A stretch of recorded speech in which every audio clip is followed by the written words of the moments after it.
Welcome to Illuminated Lamb, where we discuss the themes of Christ and light as found in the scriptures. If you're following us on YouTube, please comment, share, like, and subscribe. It really helps our placement in the YouTube algorithm. Recently, I have been revisiting a book that I read a few years ago. It's entitled Man of Sorrows, King of Glory: What the Humiliation and Exaltation of Jesus Mean for Us by John T. Rhodes. The book processes through the two phases of Christ's existence as a human upon his incarnation. The first phase is what could be called a time of humiliation or humbling. It's the life of Christ from the time of his conception, his birth, his life during those first 33 years here on earth, and then his eventual suffering and his death on the cross. Now, do keep in mind that the way that we use the word humiliation in our culture is more the sense of degrading somebody. In older terms, it was the humbling of someone.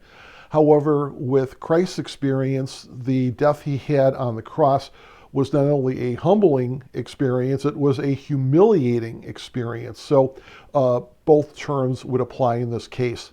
So that's phase one of Christ's human existence, his incarnation. The second phase is what happens upon his resurrection. He's no longer subject to death. He's now accomplished the mission which his Father gave him on earth to pay for the sins of his people. He is now going to be ascended back into heaven.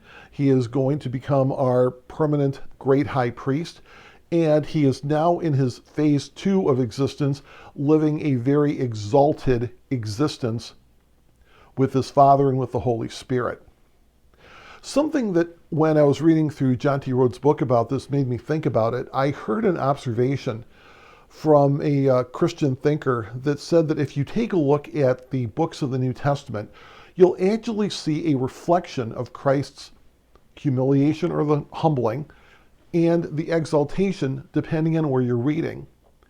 If the text is dealing primarily with Christ in his pre-exaltation stage, while he's still in his time before his death and resurrection, that you're going to see that the references to Christ in those books, primarily the Gospels, are going to reflect a not as exalted way of addressing who Jesus is. And then as you take a look at the writings that happen afterward in Acts and the epistles, you're going to find that the way that the Lord Jesus is being referred to is in a far more exalted and honored means of being presented.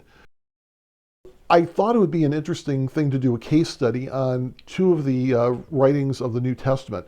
One of them is the Gospel of Luke. The other one is Paul's letter to the Ephesians.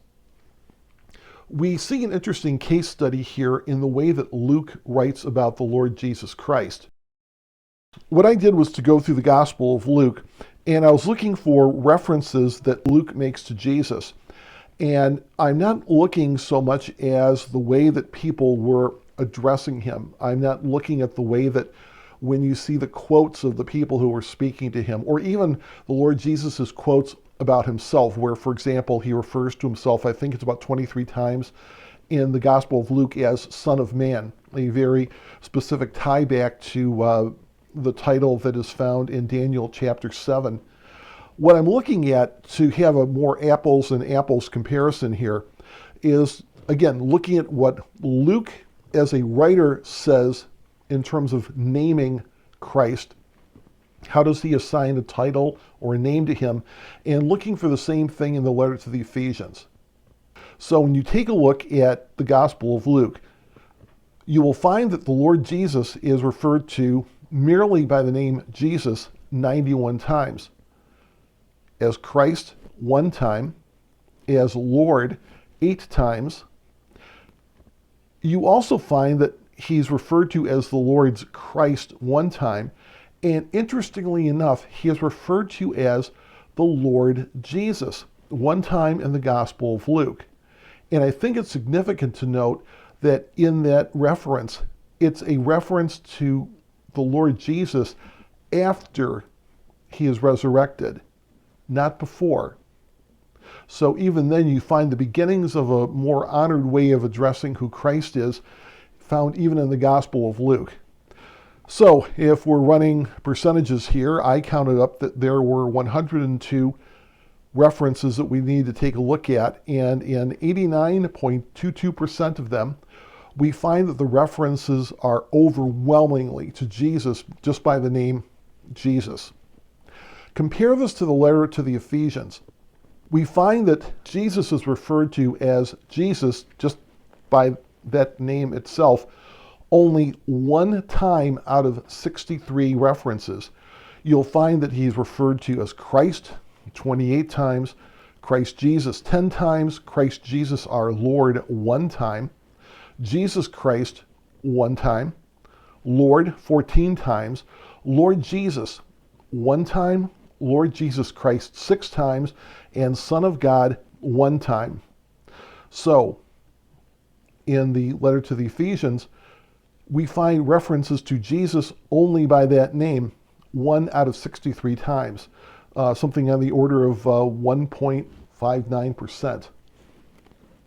I want to bring this up because I think that there are times that we can forget that the Lord Jesus Christ in his current state right now in heaven, I mean, take a look at whatever calendar or watch or whatever way you're keeping track of time is, and note that on this day and at this time, the Lord Jesus is sitting in heaven as the intercessor for his people in an exalted state as he is awaiting his return to earth at some point in our future.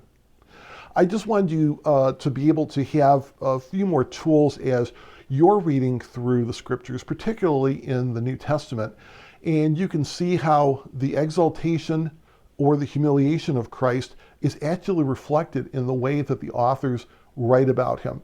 I think it's one of those ways that we can see a little bit further into the mindset of the Holy Spirit in the way that he would have us to understand Christ in his two different phases, humiliation and also in exaltation. In Acts chapter 2, verses 30 through 32, we read, "Being therefore a prophet," speaking of King David, "and knowing that God had sworn with an oath to him that he would set one of his descendants on his throne, he foresaw and spoke about the resurrection of the Christ, that he was not abandoned to Hades, nor did his flesh see corruption. This Jesus God raised up, and of that we are all witnesses. Being therefore exalted at the right hand of God, and having received from the Father the promise of the Holy Spirit, he has poured out this that you yourselves are seeing and hearing." I want us to understand that as we're reading Scripture, we're seeing Scripture itself reflect the state of Christ. He has lived a humble life as we have, and we are living now. He is now living in his exalted state.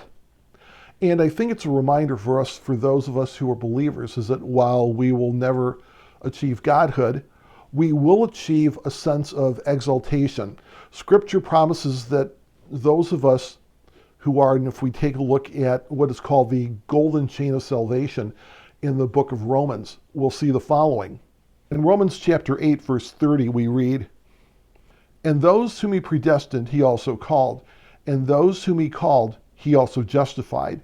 And those whom he justified, he also glorified." For us who are followers of Christ, after this life that has been a very humbling life, as we understand it, perhaps for many of us, it has been a life of humiliation, even meant in the current modern sense. But after all this, in the future, we await a glorification. We expect and await an exaltation that is going to come at the hands of Christ. I think that there are times that we forget that the experience that Christ has had in terms of his resurrection and his exaltation is something that is going to await us as well. Scripture says that when Christ is revealed, we will be revealed with him in glory, that there's an exaltation that awaits for us as well. So what I encourage you to do when you're reading through the New Testament, read through and note those sections that speak about Christ's humiliation and also speak about his exaltation, because we await a time of glorification and exaltation as well. So I would like to leave that with you, and I will see you on the next podcast.